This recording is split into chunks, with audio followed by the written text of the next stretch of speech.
Good evening प्यारे बच्चों, आप लोग कैसे हैं? उम्मीद कर रहे हैं आप लोग अच्छे होंगे। आज हम आपको कक्षा 10 गणित अध्याय 5 और 6 का महत्वपूर्ण प्रश्न बताएंगे जो आपके बोर्ड पेपर के लिए बहुत महत्वपूर्ण होगा। आज इसमें पहला जो है यानी समांतर श्रेणी का पहला जो क्वेश्चन कह रहा है समांतर श्रेणी -5 -1 3, 7 का सार्वधांतर ज्ञात कीजिए। यानी सार्वधांतर ज्ञात करना है। जैसा कि आपको पता होगा कि n वां पद रहता है तो a प्लस n-1 बगल में d होता है, फार्मूला होता है। तो इस स्थिति में a प्रथम पद रहता है और d क्या रहता है? सार्वधांतर रहता है यानी संख्या रहती है।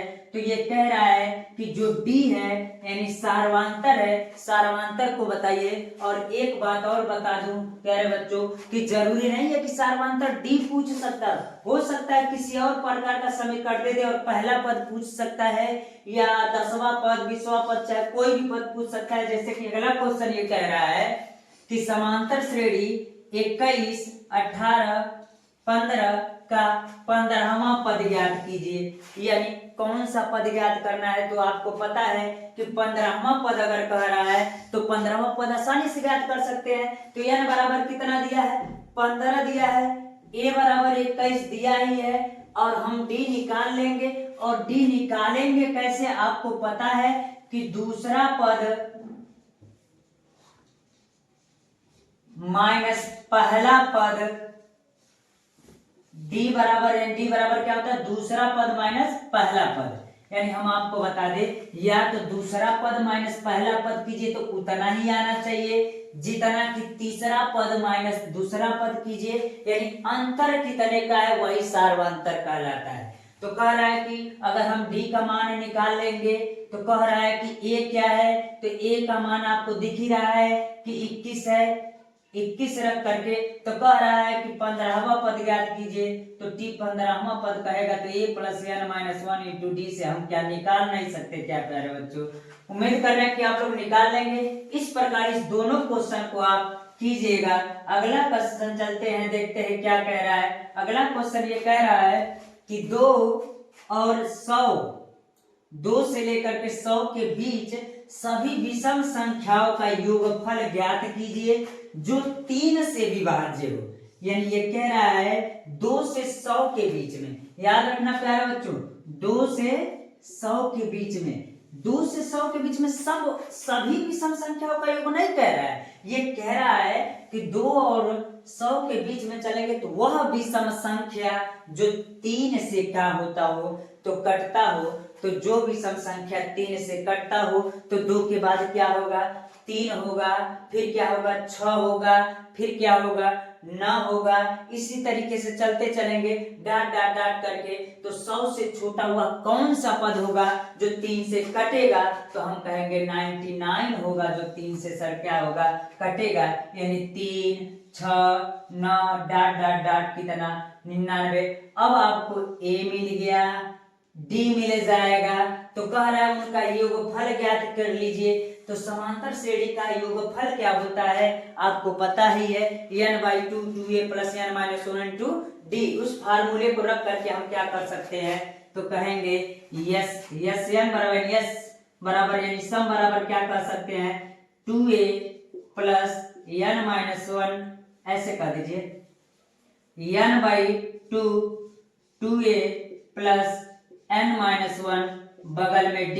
यानी ये फार्मूला रख करके हम क्या कर सकते हैं? उसको ज्ञात कर सकते हैं। याद रखिएगा प्यारे बच्चे, जरूरी नहीं है कि वो 3 से विभाज्य ही कह दे। हो सकता है कि वो 5 से कह सकता है, हो सकता है कि वह 2 से कह सकता है, हो सकता है कि लगातार पूछ सकता है, हो सकता है कि मान लीजिए कि हो सकता है कि 7 से विभाज्य होने वाली कुछ भी कह सकता है। इस प्रकार आप इस बात को ध्यान दीजिए कि कहीं ऐसा कंडीशन तो नहीं दिया है जो 3 से, 2 से, 7 से चाहे किसी से कट रहा है। हो सकता है विषम कह दिया, हो सकता है सम कह दे। तो इस बात का ख्याल रखिएगा प्यारे बच्चों। अगला क्वेश्चन कर रहा है x के किस मान के लिए यानी 2x, x plus 8, 3x plus 1 समांतर श्रेणी में होंगे। यानी यक्स का कौन सा मान होगा जिसके लिए यह समांतर श्रेणी में होंगे।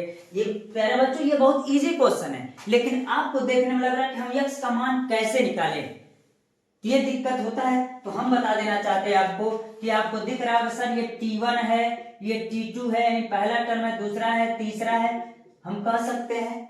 लेकिन एक नियम और आपको पता है सर, अगर हम कभी सार्वंतर ज्ञात करते हैं तो कहते हैं T2 माइनस T1 बराबर हम क्या कह देंगे T3 माइनस T2। अब मान रख दीजिएगा, T2 का मान कितना है, x प्लस 8 है, माइनस T1 का मान कितना है, 2x है, अब बराबर T3 का मान इधर कितना है, 3x प्लस 1 है, अब माइनस है T2 का मान, जब माइनस रहता है तो बगल वाले को किस में रखते हैं, कोष्टक में रखते हैं, तो क्या हो जाएगा x प्लस 8 हो जाएगा। और इस प्रकार इसका मान निकालेंगे तो कितना होगा, तो 2x में से 1x माइनस है तो घटेगा, तो x बचेगा वो भी माइनस में, और प्लस 8 बचेगा, इधर क्या होगा 3x plus 1 minus x minus 8। अब जरा देखिए इधर क्या होगा, माइनस x प्लस 8 बराबर 3x में से 1x जाएगा तो कितना होगा 2x, और 8 में से 1 जाएगा तो कितना होगा, तो माइनस 7 होगा। अब देखिए ये प्लस है ये माइनस है, इसको इधर बुला लेते हैं और इसको इधर भेज देते हैं, तो हमें माइनस 7 इधर आएगा तो कितना हो जाएगा, तो हम कहेंगे 8x अब प्लस 8 बस रहेगा, 8 होगा, आई माइनस इधर आएगा तो प्लस 7 हो जाएगा, ये 2x है और ये इधर जाएगा तो प्लस हो जाएगा, यानी 3x और 3x और हाई 8 7 15 हो जाएगा। तो 3x बराबर 15, तो x बराबर 3 5 15, तो x का मान कितना है 5 आया।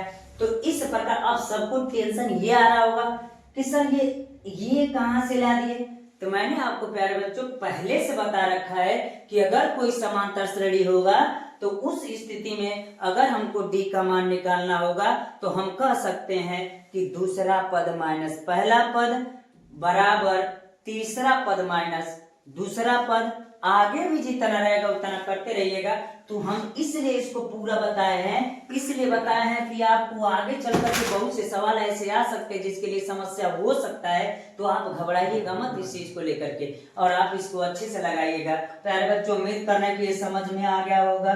आगे चलते हैं, क्या क्वेश्चन कह रहा है, अगला क्वेश्चन जरा देखिएगा क्या कह रहा है। अगला क्वेश्चन ये कह रहा है कि 636 योगफल प्राप्त करने के लिए श्रेणी n 17 25 के कितने पद लेने चाहिए। यानी इसमें क्या करना है, आपको पता है कि a है 9 है फिर 17 है 25 है, तो a भी मिल जाएगा d भी मिल जाएगा। तो कह रहा है कि योगफल भी दिया है, s बराबर भी दिया है, तो n का मान क्या करना है, हमको ज्ञात करना है। यानी वही फार्मूला s बराबर रहेगा, तो कहेंगे n/2 2a प्लस n-1, बगल में क्या होगा d होगा। तो हम कहेंगे प्यारे बच्चों कि s का मान भी दिया है, ठीक है, a भी दिया है, ये भी ठीक है, सार्वंतर भी हम ज्ञात कर लेंगे, लेकिन n का वैल्यू नहीं दिया है, तो सबको कैलकुलेट करके हम n का वैल्यू आसानी से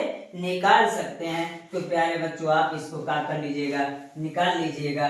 अगला इसका लास्ट क्वेश्चन ये कह रहा है कि ध्यान से देखिएगा, इस प्रकार के क्वेश्चन आपको जरा कंफ्यूज करते हैं थोड़ा सा, तो देखिएगा क्या कह रहा है। यदि किसी एपी यानी वही अरिथमेटिक प्रोग्रेशन कह सकते हैं हम, समांतर श्रेणी के प्रथम पदों का योग कितना है, तो हम कहेंगे 49 है।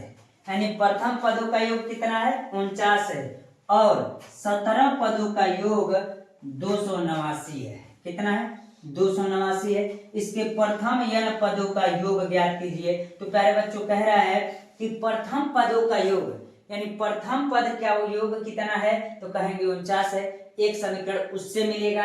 फिर कह रहा है 17 पदों का योग कितना है, तो वो कितना कह रहा है 289 है। तो कह रहा है इसके प्रथम n पदों का योगफल का कीजिए, ज्ञात कीजिए। तो इस प्रकार समीकरण एक इससे मिलेगा और एक इससे मिलेगा, और दोनों को समीकरण को लड़ा करके मान निकाल करके आप क्या कर सकते हैं, इसको हल कर सकते हैं।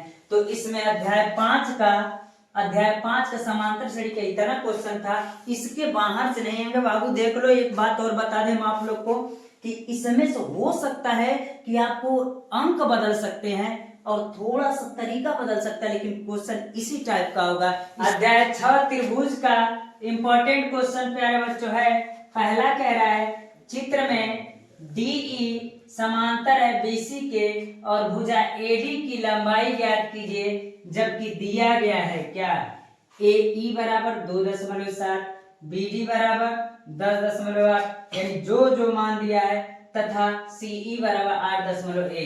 यानी कह रहा है BD बराबर 10.8 दिया है, AE बराबर 2.7 दिया है और EC बराबर क्या दिया है, ये 8.1 दिया है। तो किसका मान पूछ रहा है, तो कह रहा है कि AD का मान क्या कीजिए, ज्ञात कीजिए। तो प्यारे बच्चों ये आसान है, और मैं आपको बता दूं जरूरी नहीं है कि इस टाइप का क्वेश्चन हो सकता है, किसी भी टाइप का क्वेश्चन हो सकता है, लेकिन 3 मान दिया होगा और एक मान क्या करेगा, पूछेगा। तो इसको आसानी से आप क्या कर सकते हैं, ज्ञात कर सकते हैं। अगला क्वेश्चन कर रहा है दी हुई आकृति में PS बटा एस क्यू बराबर PT बटा TR है, तथा कोण PST बराबर कोण PNQ है। तो सिद्ध कीजिए कि त्रिभुज PQR एक समद्विबाहु त्रिभुज है।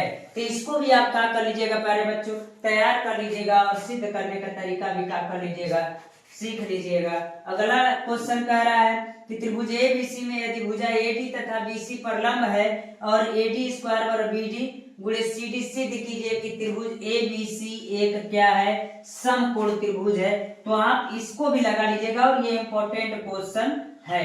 अगला क्वेश्चन कह रहा है चित्र में यदि LM समांतर है CB के और LN समांतर है CD के, तो सिद्ध कीजिए कि AM बटा AB बराबर AN बटा AD होगा।